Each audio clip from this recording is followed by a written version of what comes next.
कुछ साल पहले रामपुर में हरिया अपने परिवार के साथ रहता था। वो अपना छोटा खेत बो के परिवार की परवरिश किया करता था।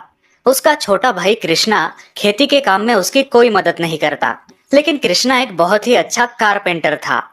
कृष्णा, कृष्णा उठो भाई, सूरज सिर पे आया है। कुछ काम वाम नहीं करना तुम्हें? भैया स्कूल शुरू होने में अभी 1 महीना बाकी है, क्यों परेशान कर रहे हो? सोने दो ना। मुखिया जी सुबह आके गए हैं। वो स्कूल के बेंचेस का काम कब तक होगा पूछ रहे थे। कह देना हो जाएगा, अभी बहुत टाइम है। ये कह के कृष्णा फिर मुंह पे चद्दर ओढ़ के सो जाता है। हरिया को समझ नहीं आ रहा आखिर इसे कैसे समझाए। इसी विचार में हरिया अपने खेत की तरफ निकल पड़ता है। जब वो गांव की नुक्कड़ पे पहुंचता है तब, अरे भाई सुना है मुखिया जी दूसरे गांव से मिस्त्री बुला रहे हैं। वो तो होने ही वाला था।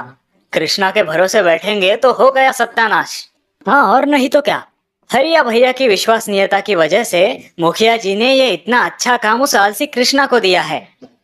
गांव वालों की बातें सुनकर हरिया परेशान हो जाता है, क्योंकि कृष्णा की गैर जिम्मेदारी की वजह से अच्छा खासा पैसे देने वाला काम खोने के लक्षण नजर आते हैं। क्या करूं इस लड़के का समझ नहीं आता। भगवान ने हुनर तो दिया है, लेकिन इसका यह आलसीपन। हरिया थका हारा रात को घर लौटता है। उसकी बीवी उसे खाना परोसती है। बीवी से पता चलता है कि कृष्णा दोपहर 3 बजे उठा और बिना नहाए धोए दोस्तों से मिलने बाहर चला गया है। अच्छा, यानी आज भी स्कूल नहीं गया। इतना काम पड़ा है, लेकिन इस लड़के के दिमाग में भूसा भरा है। और आज जाते समय रात के भोजन में केरी का अचार बनाने के लिए बोल के गए हैं। बीवी की बातें सुनते ही हरिया के दिमाग में एक कल्पना आती है। वो बीवी से नींबू मांग के लेता है और बाहर आंगन में जाके बैठ जाता है।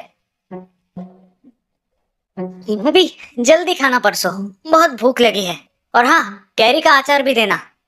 केरी का अचार बाहर आंगन में आपके भैया बना रहे हैं। कृष्णा बाहर आता है और हरिया को नींबू के बीज के साथ बैठा देख चकित होता है। भैया, ये नींबू के बीज के साथ क्यों बैठे हो? तुम्हारे लिए कैरी का अचार बना रहा हूँ। भैया आप ठीक तो है? नींबू के बीज से आप कैरी उगाओगे? हाँ, क्यों नहीं उगेगी?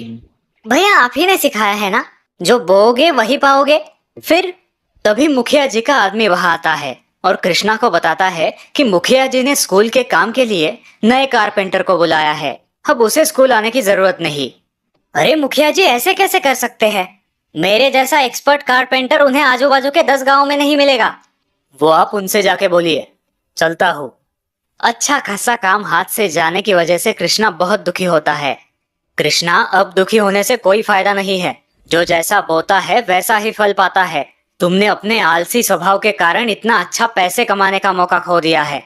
भैया मुझे माफ कर दीजिए, आगे से ऐसा कभी नहीं होगा।